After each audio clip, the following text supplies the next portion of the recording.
രുദ്രാർദ്ര പ്രണയം ഭാഗം 6. എന്റെ ചക്കരയ്ക്ക് ഈ പാട്ട് നല്ല ഇഷ്ടാവും. ചിലപ്പോ അത് കേട്ട് കഴിഞ്ഞാ നീ തന്നെ എന്നെ ഇങ്ങോട്ട് കയറി ഉമ്മിക്കാനും മതി, അവൻ ആവേശത്തോടെ പറഞ്ഞു. അവൾ നെറ്റി ചുളിച്ചു. അവൻ അവളുടെ മുഖത്തിന് നേരെ ഉയർന്നു വന്നു. അവൾ അവനെ പകപ്പോടെ നോക്കി. പേടിക്കല്ലേ, നിന്റെ മുഖത്ത് നോക്കി പാടാനാ, എന്നാൽ ആ ഒരു ഫീല് കിട്ടൂ, അവൻ കുറുമ്പോടെ പറഞ്ഞു. അവൻ പാടാൻ തുടങ്ങിയതും അവളുടെ കണ്ണു മിഴിഞ്ഞു. ശരീരം ഒന്നാകെ ഒരു തണുപ്പ് പടരുന്നത് പോലെ. അവളുടെ ചുണ്ടുകൾ വിറച്ചു. പക്ഷേ അവൻ അപ്പോഴും പാടുകയാണ്.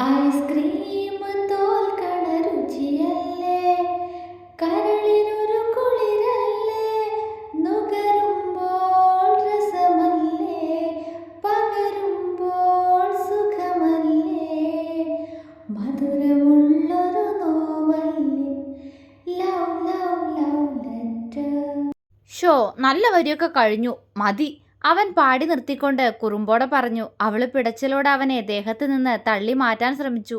എടി, ഒരു കിസ്, അത് മാത്രം മതി, ബാക്കി പാടിയതൊന്നും എനിക്ക് വേണ്ട, പ്ലീസ്, അവൻ കൊഞ്ചി. നിങ്ങൾക്കെന്താ ഭ്രാന്താണോ? അവൾ മുഖം തുടച്ചുകൊണ്ട് അവനോട് ചോദിച്ചു.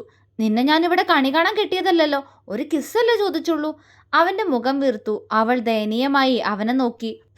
അവളൊരു ജാടക്കാരി. എന്നാ നീ നിന്നെ കെട്ടിപ്പൂട്ടി വെച്ച് അവിടെ തന്നെ കിടന്നോ, ഞാൻ എൻ്റെ പീലിയുടെ അടുത്തുനിന്ന് വാങ്ങിക്കോളാം, ജാടത്തിണ്ടി, അവൻ കപടദേഷ്യത്തോടെ പറഞ്ഞുകൊണ്ട് അവളിൽ നിന്ന് മാറിക്കിടന്നു. അവളാണെങ്കിൽ ഈ മനുഷ്യന് വട്ടായോ എന്ന എക്സ്പ്രഷൻ ഇട്ട് അവനെ നോക്കുകയാണ്.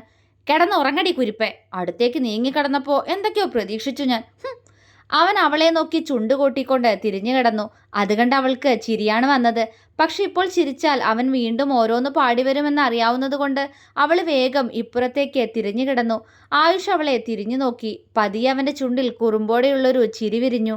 ദിവസങ്ങളും മാസങ്ങളും കടന്നുപോയി. ആയുഷിന്റെ ആർദ്രയുടെയും വിവാഹം കഴിഞ്ഞിട്ടിപ്പോൾ 6 മാസം കഴിഞ്ഞിരിക്കുന്നു. ഈ ദിവസങ്ങൾ കൊണ്ട് ഏതൻ അവനോട് കൂടുതൽ അടുത്തിരുന്നു. ഇപ്പോൾ അച്ഛനും മകനും നല്ല കൂട്ടാണ്.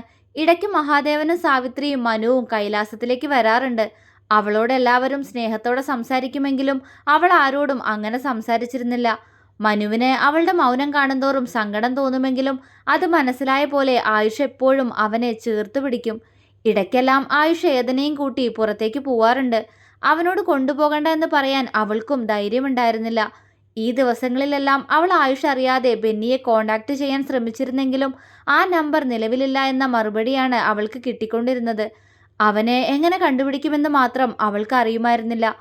ആയുഷിന് ബെന്നിയെ ഇഷ്ടമില്ലാത്തത് കൊണ്ട് തന്നെ അവൻ ബെന്നിയെ എന്തെങ്കിലും ചെയ്തു കാണുമോ എന്ന ഭയവും അവൾക്കുണ്ടായിരുന്നു. ഉള്ളിൽ നിറയുന്ന സങ്കടങ്ങളെയെല്ലാം ഏതന്റെ മുഖത്തേക്ക് നോക്കിയിരിക്കുന്നതോറും മാഞ്ഞു പോകുന്നത് അവളും അറിയുന്നുണ്ടായിരുന്നു. ആയുഷിന്റെ അവളോടുള്ള പെരുമാറ്റത്തിൽ ഇപ്പോഴും മാറ്റമൊന്നുമില്ല. അവന്റെ കുസൃതികൾ അധികമാകുമ്പോൾ അവൾ അറിയാതെ അവനോട് ശബ്ദമുയർത്തി സംസാരിക്കും. ആ സമയം അവൻ ഒന്നും മിണ്ടാതെ അവളെ ഉറ്റുനോക്കി കിടക്കും. അവന്റെ കണ്ണുകളിലെ നീർത്തിളക്കം അവൾക്ക് മനസ്സിലാക്കി കൊടുക്കും അവൻ ആഗ്രഹിക്കുന്നത് ഈ വായാടിയായ ആർദ്രയാണെന്ന്. ഇടയ്ക്കൊരു ദിവസം അവൻ അത് അവളോട് തുറന്നു പറഞ്ഞിട്ടുമുണ്ട്. ആർദ്ര, ദേവർമഠത്തിലെ പഴയ വായാടിയെ കാണാൻ കൊതിയാവുന്നടി എനിക്ക്, ആർദ്രമായ സ്വരത്തിൽ പറയുന്നതിനോടൊപ്പം അവന്റെ ചുണ്ടുകൾ അവളുടെ കവിളിൽ അമർന്നു. അവൾ മറുപടി പറയാതെ അവന്റെ മുഖത്തേക്ക് ഉറ്റുനോക്കി. എന്തെങ്ങനെ നോക്കുന്നേ, അവൻ ചോദിച്ചു. എനിക്കിനി അതിന് കഴിയില്ല ആയുഷേട്ടാ, അവളുടെ സ്വരം നേർത്തുപോയി. പറ്റും, നിന്നെക്കൊണ്ട് അതിന് പറ്റും, പക്ഷേ നീ തന്നെ അതിന് ശ്രമിക്കണം, അവൻ തിളങ്ങുന്ന കണ്ണുകളോടെ പറഞ്ഞു. അവൾ അവനെ നോക്കി വെറുതെ തലകുലുക്കി. പിന്നീടുള്ള ദിവസങ്ങളിലും മറ്റുള്ളവരോടുള്ള പെരുമാറ്റത്തിൽ വലിയ വ്യത്യാസമൊന്നും തോന്നിയില്ലെങ്കിലും അവനോട് അവൾ പുഞ്ചിരിയോടെ സംസാരിക്കാൻ ശ്രമിച്ചിരുന്നു. അവളുടെ സന്തോഷത്താലുള്ള മുഖം കാണുമ്പോൾ തന്നെ അവന്റെ മനസ്സ് നിറയും. അങ്ങനെ ഒരു ദിവസം രാത്രിയിൽ ആർദ്ര ആയുഷിൽ നിന്നും അകന്നു തന്നെയാണ് എപ്പോഴും കിടക്കാറുള്ളത്. പക്ഷെ അവളുടെ എതിർപ്പിനെ വകവയ്ക്കാതെ അവൻ അവളെ അവന്റെ നെഞ്ചോട് ചേർത്ത് പിടിക്കും. പിന്നെയും അവൾ എതിർത്താൽ അവൻ അവളെ നോക്കി കണ്ണുരുട്ടും. ഞാൻ നിന്റെ ഭർത്താവ് ആർദ്രെ, ബെന്നിയെപ്പോലല്ല, നിന്നിൽ എല്ലാ രീതിയിലുള്ള അവകാശമുള്ളവൻ ഞാൻ മാത്ര, അതുകൊണ്ട് എന്നെ എതിർക്കരുത്. ആ വാക്കുകളിൽ ആജ്ഞയും അപേക്ഷയും ഒരുപോലെ കലർന്നിരുന്നു. ആയുഷേട്ടന് പീലിയില്ലേ, പിന്നെ എന്തിനാ എന്നോട് ഇങ്ങനെ പെരുമാറുന്നേ, അവൾ കണ്ണ് നിറച്ചുകൊണ്ട് അവനോട് ചോദിച്ചു. അവൻ അവളെ കൂർപ്പിച്ചു നോക്കി. എൻ്റെ പീലി ഇപ്പോ ഇവിടെ ഇല്ലല്ലോ, എൻ്റെ പെണ്ണ് വരട്ടെ, അതുവരെ നിന്റെ ചൂട് തട്ടി ഉറങ്ങട്ടടി ചക്കരെ ഞാൻ, നീ എൻ്റെ കറുത്തമ്മയല്ലേ, അവൻ കൊഞ്ചി. അവൾ അവനെ ദേഷ്യത്തോടെ നോക്കി. വിട്, അവൾ അവനിൽ നിന്ന് കുതറി. എന്തിന്, ഞാൻ വിടൂല, അവൻ മുഖം വീർപ്പിച്ചു. നിങ്ങൾക്ക് രണ്ടാളെയും വേണോ, ഞാൻ നിങ്ങൾ കരുതുന്ന പോലൊരു പെണ്ണല്ല, അവൾ തേങ്ങിക്കൊണ്ട് പറഞ്ഞു. നീയും എന്നോടിപ്പോൾ അതന്നെയല്ലേ ചെയ്യുന്ന ആർദ്രെ, പിന്നെന്താ, അവനൊന്ന് ആലോചിക്കുക കൂടി ചെയ്യാതെ അവൾക്ക് മറുപടി കൊടുത്തു. അവൻ പറഞ്ഞത് മനസ്സിലാവാതെ അവനെ നോക്കി. എന്താടി ഇങ്ങനെ നോക്കുന്നേ? ഞാൻ സത്യമല്ലേ പറഞ്ഞേ? നീയിപ്പോ എൻ്റെ ഭാര്യ, പക്ഷെ നിന്റെ മനസ്സിൽ ഇപ്പോഴും നിന്റെ ബെന്നിയാ. അവൻ പുച്ഛത്തോടെ പറഞ്ഞു. അവളുടെ കണ്ണുകൾ നിറഞ്ഞു. കരയണ്ട, കരയിപ്പിക്കാൻ വേണ്ടി പറഞ്ഞതല്ല. അവളുടെ കണ്ണ് നിറഞ്ഞത് കണ്ട് അവൻ പറഞ്ഞു, നീ എനിക്ക് ഒരു വാക്ക് തരുമോ ആർദ്രേ? അവൻ ചോദിച്ചതും അവൾ എന്താ എന്ന പോലെ അവനെ നോക്കി. നീ ഇനി ബെന്നിയെക്കുറിച്ച് ഓർമ്മിക്കുക പോലും ചെയ്യരുത്. എനിക്കറിയാം അഭിയെ കാണുമ്പോഴെല്ലാം നിനക്ക് അവനെ ഓർമ്മ വരുമെന്ന്. പക്ഷേ അവനെ ഞാൻ എൻ്റെ സ്വന്തം മോനായിട്ട് കണ്ടാ സ്നേഹിക്കുന്ന ആർദ്രേ. ഒരിക്കലും അവനെ ഞാൻ വേദനിപ്പിക്കില്ല. എൻ്റെ മോനവൻ. അവൻ കലങ്ങിയ കണ്ണോട് പറഞ്ഞു. അവൾ അവനെ നിറകണ്ണുകളോടെ നോക്കി. ബെന്നി ഇല്ല ഇനി, ആയുഷ് മാത്രം മതി ഇനി. നീ അവനെ മറക്കാൻ ശ്രമിച്ചാൽ മതി. ഞാൻ പീലിയെ പിന്നെ വിളിക്കില്ല, അവളോട് ഒരു കോണ്ടാക്റ്റും വെക്കില്ല, അവൻ പറഞ്ഞു. അവൾ അവനെ വെറുതെ നോക്കിക്കിടന്നതല്ലാതെ മറുപടി പറഞ്ഞില്ല. പറയേ, എന്നെ സ്നേഹിക്കോ നീ? അവൻ ആർദ്രമായ സ്വരത്തിൽ ചോദിച്ചു. എനിക്ക് കഴിയില്ല, അവൾ പെട്ടെന്ന് തന്നെ പറഞ്ഞു. അവൻ്റെ മുഖത്ത് പെട്ടെന്ന് ദേഷ്യം നിറഞ്ഞു. അവൾ അവനെ പേടിയോടെ നോക്കി. അതെന്താ നിനക്ക് കഴിയാത്തെ? പറയടി, അതെന്താ നിനക്ക് കഴിയാത്തേന്ന്? അവൻ ശബ്ദമുയർത്തി. അവൻ്റെ ശബ്ദം കേട്ട് പെട്ടെന്ന് തൊട്ടിലിൽ കിടന്ന് ഏദൻ കരയാൻ തുടങ്ങി. ഏദൻ്റെ കരച്ചിൽ കേട്ടതും ആയുഷൊന്ന് ഞെട്ടി. അവൻ അവളെ ഒന്ന് നോക്കിക്കൊണ്ട് തൊട്ടിലിൻ്റെ അടുത്തേക്ക് നടന്നു. അച്ഛയുടെ മുത്ത് കരയല്ലേ? ഒന്നുമില്ലടാ. അവൻ കുഞ്ഞിനെ കൊഞ്ചിച്ചുകൊണ്ട് അവനെ തൊട്ടിലിൽ ആട്ടി ഉറക്കാൻ തുടങ്ങി. ആർദ്രേ, മോന് പാല് കൊടുക്ക്, ഉറങ്ങുന്നില്ല.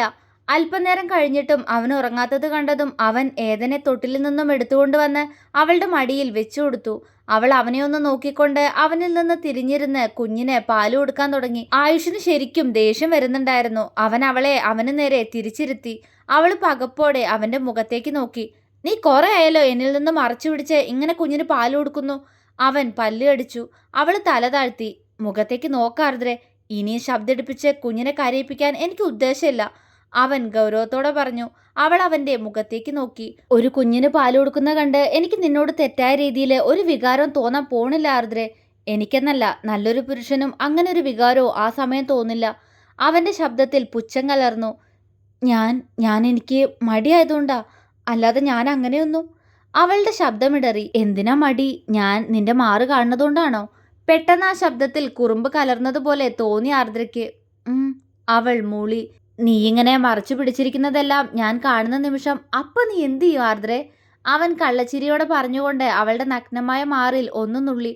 അവൾ അവനെ മിഴിച്ചു നോക്കി. അവനിൽ ചിരി. ഞാൻ കാണും, എന്നായാലും ഇത് മുഴുവൻ ഞാൻ കണ്ടിരിക്കും. കാണാൻ മാത്രമല്ല കേട്ടോ, വേറെയും കുറേ പണിച്ചേ ഏട്ടാ. അവൻ പറഞ്ഞു മുഴുവനാക്കും മുന്നേ അവൾ വിറയലോടെ അവനെ വിളിച്ചു. അവൻ ചിരിയോടെ അവളുടെ തോളിലേക്ക് ചാഞ്ഞുകൊണ്ട് അവളുടെ മാറിൽ നിന്നും മുലപ്പാല് കുടിക്കുന്ന കുഞ്ഞിൻ്റെ തലയിൽ തലോടി. കഴിഞ്ഞതൊക്കെ മറന്ന് എൻ്റെ കൂടെ ജീവിച്ചൂടെ ആർദ്രേ? അവൻ വീണ്ടും ചോദിച്ചു. അവൾ മറുപടി പറഞ്ഞില്ല.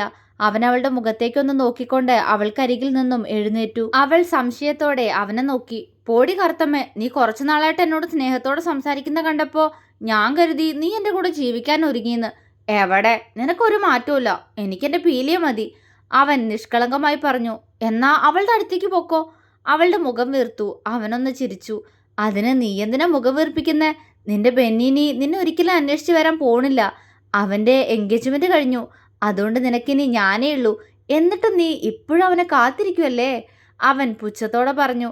അവൾ ഞെട്ടലോടെ അവനെ നോക്കി. എന്താ? അവൾ വിശ്വാസം വരാതെ ചോദിച്ചു. അവളുടെ കണ്ണുകൾ നിറഞ്ഞിരുന്നു. പറഞ്ഞത് കേട്ടില്ലേ?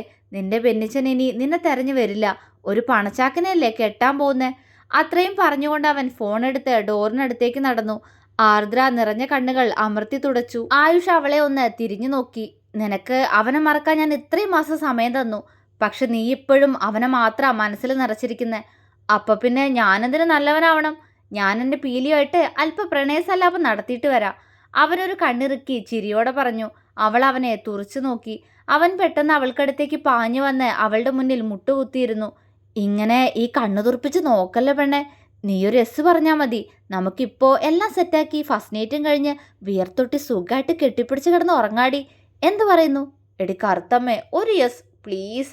അവനിൽ വഷളച്ചിരി. എൻ്റെ മുന്നിൽ നിന്ന് പോയ ആയിഷേട്ടാ.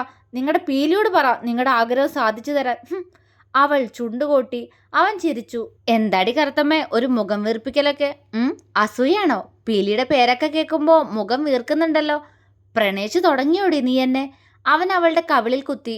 ഇല്ല, എൻ്റെ മനസ്സിൽ ബെന്നിച്ച മാത്രമേ ഉള്ളൂ. അവൾ കണ്ണുരുട്ടി. പക്ഷെ അപ്പോഴും അവളുടെ കണ്ണുകൾ നിറഞ്ഞിരുന്നു. അച്ചോടാ, ബെന്നിച്ച മാത്രമേ ഉള്ളൂ എന്ന് പറയുമ്പോഴും ഈ കണ്ണ് നിറഞ്ഞത് അവൻ നിന്നെ തേച്ചതുകൊണ്ടല്ലേ? അവനിൽ കളിയാക്കി ചിരി. ആയുഷേട്ടാ, ഒന്ന് പോയ മുന്നീന്ന്, അവൾ ദേഷ്യത്തോടെ പറഞ്ഞു. ഓ, ഞാൻ പോടും. എന്റെ പീലിപ്പെണ്ണ് ഉറങ്ങണേന്റെ മുന്നേ വീഡിയോ കോൾ ചെയ്ത് ഒരു ഉമ്മയൊക്കെ കൊടുത്തിട്ട് വരാം. അപ്പൊ ഓക്കെടി കറുത്തമ്മേ. കുറുമ്പോട് അവളുടെ കവിളിൽ കടിച്ചുകൊണ്ട് അവൻ ഡോറ് തുറന്ന് ടെറസിലേക്ക് നടന്നു. അവൻ പോകുന്നു നോക്കിയിരുന്നു കൊണ്ട് അവൾ പതിയെ ഏതന്റെ നെറ്റിയിൽ അമർത്തി ചുംബിച്ചു. കണ്ണുകൾ നിറയുന്നുണ്ട്. ബെന്നിച്ച, എന്നെ മറന്നോ? ഞാനൊന്നും അറിഞ്ഞില്ലല്ലോ. അവളൊന്ന് തേങ്ങി. പക്ഷേ ആയുഷിന്റെ മുഖം മനസ്സിലേക്ക് വന്നതും മനസ്സിൽ ഇത്തവണ ഒരു തണുപ്പ് പടരുന്നത് അവൾ അറിഞ്ഞു. എന്തുകൊണ്ടാണത് അറിയില്ല.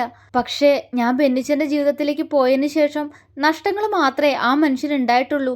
ഇനിയെങ്കിലും സന്തോഷത്തോടെ ഇരിക്കട്ടെ. അവളൊന്ന് പുഞ്ചിരിക്കാൻ ശ്രമിച്ചു. അഭിയെ മറന്നു വെച്ചായ? അവനെ കാണണ്ടേ? അവൾ സ്വയം ചോദിച്ചുപോയി. ഇല്ല, ഇനി ഒന്നും വേണ്ട, ആരും വേണ്ട. എൻ്റെ മോനിപ്പോ രുദ്രേട്ടന് ഒരുപാട് ഇഷ്ടാ. അത് മതി എനിക്ക്. എവിടെയായിരുന്നാലും ബെന്നിച്ചന് ഹാപ്പി ആയിരുന്നാ മതി. അവൾ കണ്ണുകൾ തുടച്ചുകൊണ്ട് ഏതനെ എടുത്ത് തൊട്ടിലേക്ക് കിടത്തി. തുടരും.